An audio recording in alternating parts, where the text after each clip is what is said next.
Fiesc realiza o segundo fórum do programa Travessia, com a participação de expressivas lideranças empresariais. Décio da Silva, da VEG, defendeu a execução de uma agenda para a competitividade com a realização de um conjunto de reformas, entre elas a tributária. O Brasil precisa crescer e, para isso, promover, atrair e dar segurança aos investimentos. Como chegar lá?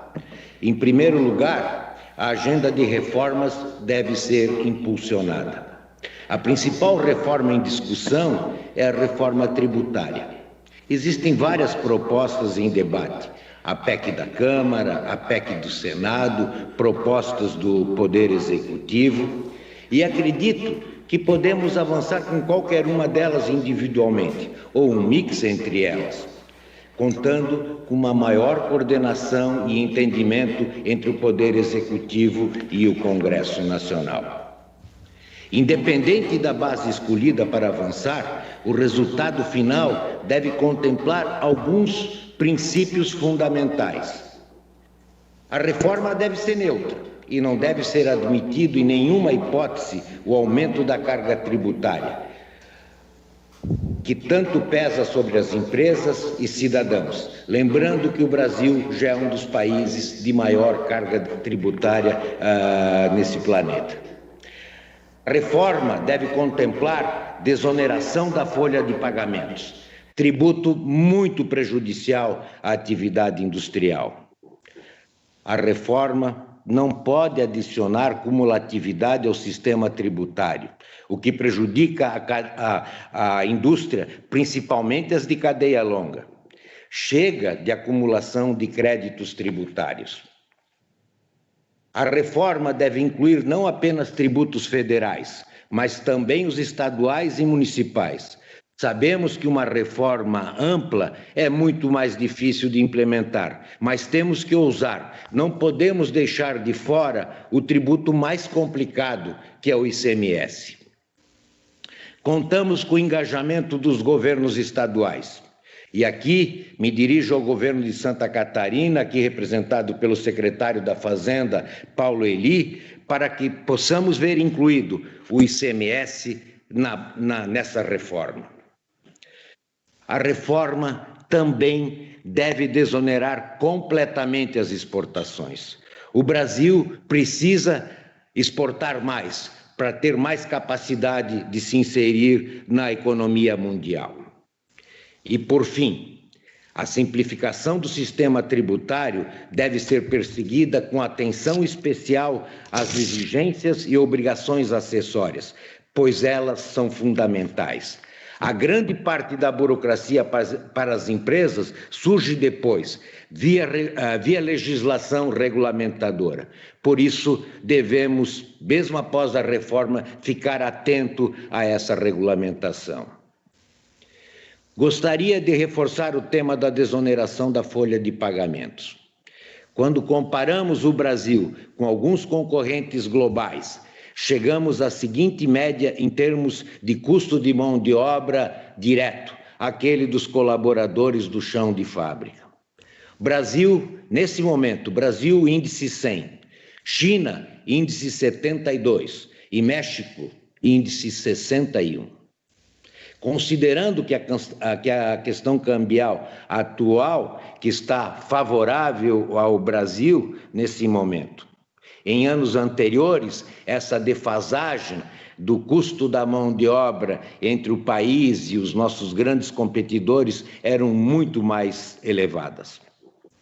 A desoneração da folha ajudará a colocar o Brasil em condições de competir e ajudará a gerar mais empregos e renda. Respeitados esses princípios, teremos uma reforma tributária que dará competitividade à indústria. É importante reforçar que essa agenda de competitividade deve anteceder o movimento de abertura comercial no Brasil, sob pena de não gerar os resultados esperados em termos de geração de riqueza e empregos no nosso país. Precisamos melhorar a produtividade dentro das nossas fábricas, mas precisamos melhorar muito o sistema fora dos muros das nossas empresas. Além disso, A reforma tributária deve ser acompanhada de medidas que mostrem de maneira inequívoca o esforço do governo no corte de gastos e enxugamento da máquina pública. Nesse sentido, as privatizações e a reforma administrativas são uma necessidade. Temos 200 empresas estatais federais considerando suas subsidiárias. Não é necessário ser um especialista em contas públicas, que eu nem sou, para perceber o elevado ônus que recai sobre o Tesouro e sobre a sociedade como um todo ao arcarmos com esse número elevado de empresas estatais e muitas vezes de baixa produtividade. Necessitamos um agressivo plano de privatização. Sabemos das dificuldades e das resistências, mas precisamos avançar. Em relação a reformas administrativas, algumas distorções precisam ser urgentemente corrigidas. Os salários desproporcionais pagos a uma parcela do funcionalismo público, muitas vezes frutos de manobras para furar o teto de salário já estabelecido pela legislação, não podem mais ser tolerados. Da mesma forma, a progressão automática nas carreiras públicas, apenas por tempo de serviço e descasados de incentivos à produtividade e à busca de resultados. O corte de gastos e o enxugamento da máquina pública são necessidades de hoje. Na verdade, são necessidades de ontem. Portanto, uma reforma que começa a ter efeito daqui a anos, talvez não traga os resultados que todos nós aguardamos. Até agora, falei da agenda de reformas, mas para que possamos sair da crise atual, essa agenda deve ser complementada por políticas públicas de apoios a setores e segmentos estratégicos de alto impacto econômico, social e ambiental. Vivemos hoje uma verdadeira guerra mundial nos campos comercial e tecnológico. A guerra comercial está estampada todos os dias nos veículos de imprensa.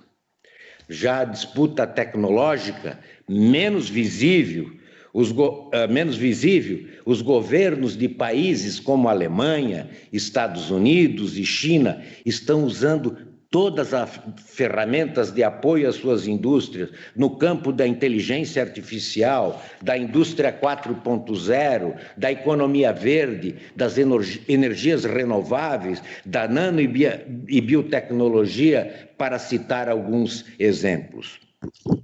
Para que o Brasil possa ser uma das principais economias do mundo no futuro, precisamos investir hoje. Nossas empresas precisam aumentar os seus investimentos em pesquisa e desenvolvimento. E precisam também do apoio e financiamento de fontes do governo, do Ministério da Ciência e Tecnologia, do Ministério do Desenvolvimento, do FINEP e do BNDES, que será decisivo para que empresas de todos os portes, startups e institutos de pesquisa e inovação possam promover a transformação tecnológica e digital da economia brasileira. Outro ponto estratégico ao desenvolvimento são os investimentos em infraestrutura. Aqui em Santa Catarina, como em todo o Brasil, temos carência de investimentos em portos, aeroportos, ferrovias e rodovias. Todos muito importantes, porém, a situação crucial, realmente crítica, principalmente no nosso estado de Santa Catarina, e que perdura nessas últimas décadas, é o gargalo no modal rodoviário, que nos tem causado severas dificuldades para o escoamento da produção. A pauta de infraestrutura da Fiesc, no que diz respeito a rodovias, tem como prioridade as rodovias BRs 282, a 470, a 101 e a 280. Sem dúvida, obras estratégicas para o desenvolvimento do Estado. Precisamos de muito apoio do governo federal. Gostaria de exemplificar pelo menos duas obras que estão na agenda da Fiesc e do governo desde o fim da década de 90. A duplicação da BR-280 e a duplicação da BR-470.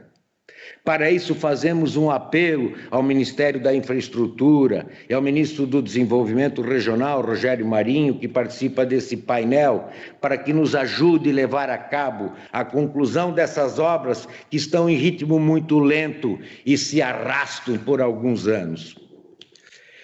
Aqui cabe o nosso reconhecimento junto ao governo do estado de Santa Catarina, que no trecho estadualizado da BR-280, que corta a região central da cidade de Guaramirim, com extensão de 9,5 quilômetros, retornou à obra de duplicação no ano passado e tem avançado muito, e que iria aliviar pelo menos um pouco a dificuldade do acesso do norte e nordeste à BR-101 e também aos portos do nosso estado.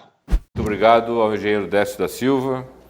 É fundamental esse posicionamento do setor empresarial sobre vários elementos que são chave para a competitividade das empresas, dos setores, das cadeias e, portanto, da economia como um todo.